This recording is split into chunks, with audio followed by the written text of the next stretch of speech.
Z2210 template pattern sour machine বা pattern টেকার machine. এই মেশিনে আমরা কিভাবে সার্কেল প্রোগ্রাম করব, অর্থাৎ রাউন্ড প্রোগ্রামটা কিভাবে সেটিং করব। এই যে এই মেশিনটা এই হচ্ছে ডিসপ্লে, হ্যাঁ, এটা হলো 2210, 1310 বা 3020, সেম একই নিয়মে। তাহলে আমরা কিভাবে এটার এই যে রাউন্ড প্রোগ্রামটা করব এখন দেখাবো। তো আমরা ডিসপ্লের দিকে নিয়ে যাচ্ছি। প্রথমে হোম পজিশন দিয়ে নিলাম, নেওয়ার পরে এরপরে যাবো হলো মেনুতে দেওয়ার পরে ইম্পোর্টে যাবো। ইম্পোর্টে দেওয়ার পরে এজ ইউজুয়াল নতুন প্যাটার্ন নিলে এই যে এখানেই থাকবে, আর হলো স্টিচটা দিয়ে নিব, দিয়ে এরপরে এন্টার দেব। এন্টার দেওয়ার পরে এখন আমার কি করতে হইবে, যেখান থেকে সুইংটা স্টার্ট হবে ওই জায়গায় নিয়ে যেতে হবে। অর্থাৎ আমার সুইংটা এই বরাবর আমি এটা সুতোর সাইডে একটা মাপ দিয়ে নেব, একটা স্কেল দিয়ে একটা মাপ দিয়ে নিব কলমটাকে। অর্থাৎ আমার সুবিধার জন্য আমি কি করব, এভাবে একটা স্কেল মাপ দিয়ে নেব, হ্যাঁ, এরকম ভাবে সোজা করে নিয়ে নেব, এভাবে একটা সোজা করে নিয়ে নেব, চার কোণ একটা স্কেল নিয়ে নেব, হ্যাঁ। নেওয়ার পরে দিয়া আমি কি করব, প্রথমে যেখান থেকে আমার সুইংটা স্টার্ট হবে আমি শুধু ওই জায়গাটাতে নিয়ে যাব। অর্থাৎ এই যে রাউন্ডের এই জায়গা থেকে সুইংটা স্টার্ট হবে লাইক, হ্যাঁ। তাহলে আমি মনে করেন সুইংয়ের এই জায়গাটাতে আমি নিয়ে আসলাম, আসার পরে আমি এখানে এন্টার দেব।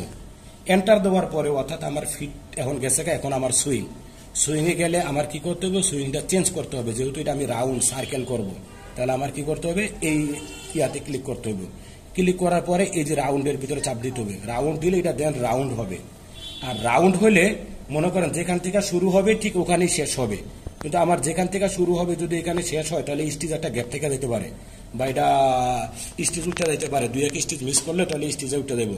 সেজন্য আমার কি করতে হইব, এই যে এটা দিয়ে ওভারল্যাপিংটা দিয়ে রাখতে হবে। অর্থাৎ যেখানে শেষ হবে এর থেকে বাড়াইয়া যায় আরো 500 স্টিচ হয়, এটা ওভার স্টিচ হবে। দেন আমার এটা কি করতে হইব, এই রাউন্ডটা নেওয়ার পরে এই ওভারল্যাপিংটা দিতে হবে।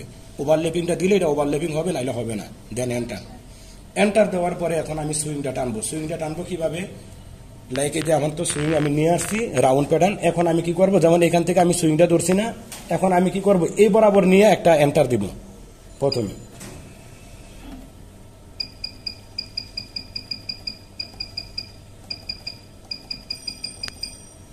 অর্থাৎ এই বরাবর নিয়ে আমি কি করলাম, একটা এন্টার দেব। এন্টার দেওয়ার পরে দেন আমি কি করব, অর্থাৎ এখান থেকে এখানে একটা নিছি, দেন আমি কি করব, এই বরাবর নিয়ে আরেকটা এন্টার দিব।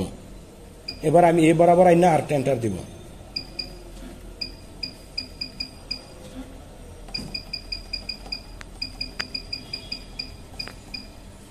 ওকে, এই যে এখন এন্টার দিছি। এন্টার দিলে এটা অটোমেটিক কি হবে, এটা সার্কেল হয়ে যাবে। এখন এটা অটোমেটিক সার্কেল হয়ে গেছে। সার্কেল হয়ে গেলে আমার এটা পুরো প্যাটার্ন কমপ্লিট হয়ে গেছে। হয়ে যাওয়ার পরে আমি এটা সেভ করব কিভাবে, এই যে মেনুতে যাব। মেনুতে যাওয়ার পরে রেড ইন্ট দিয়ে আমি সেভ এজ নিউতে যাব। যাওয়ার পরে প্যাটার্ন নাম্বার দিব। প্যাটার্ন নাম্বার আমার মন মতো করে আমি দিব। এখানে আমার কিছু লেখা লাগলে লিখে দিব। দেওয়ার পরে এন্টার দিব। এন্টার দেওয়ার পরে এটা অটোমেটিক সার্কেল হয়ে গেছে। এখন আমি চালাবো, চালাইয়া দেখাবো। একটা গেট করে নিলাম, নেওয়ার পরে এই যে দেখেন এখন চালাচ্ছি আমি।